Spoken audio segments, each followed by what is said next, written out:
What up, YouTube? I recently got this coin in the mail.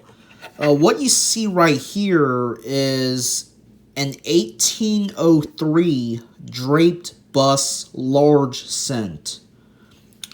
So basically, I'm holding a 200-year-old penny in my hand.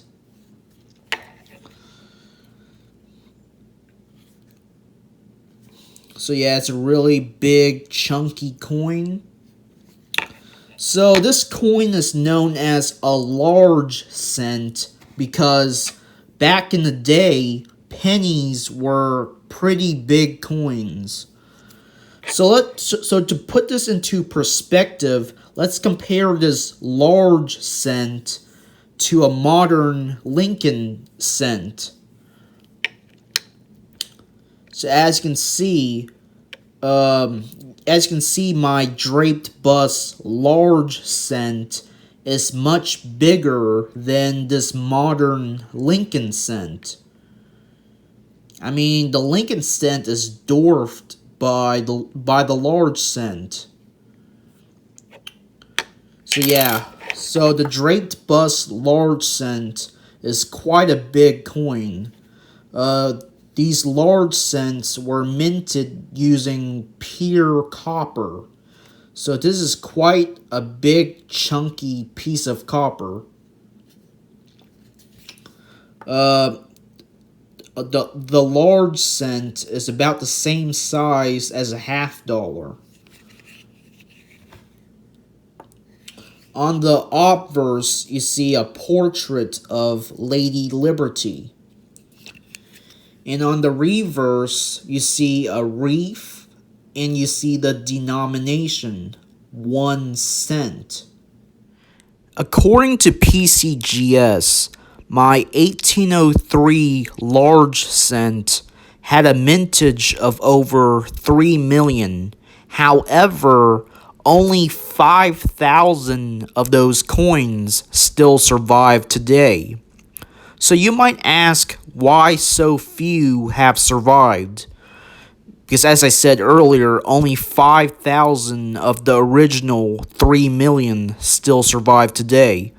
The reason why so few of them survived is because a lot of them were lost in circulation or they were melted down. Even the coins that did survive today, most of them are in poor condition. A lot of them have corrosion.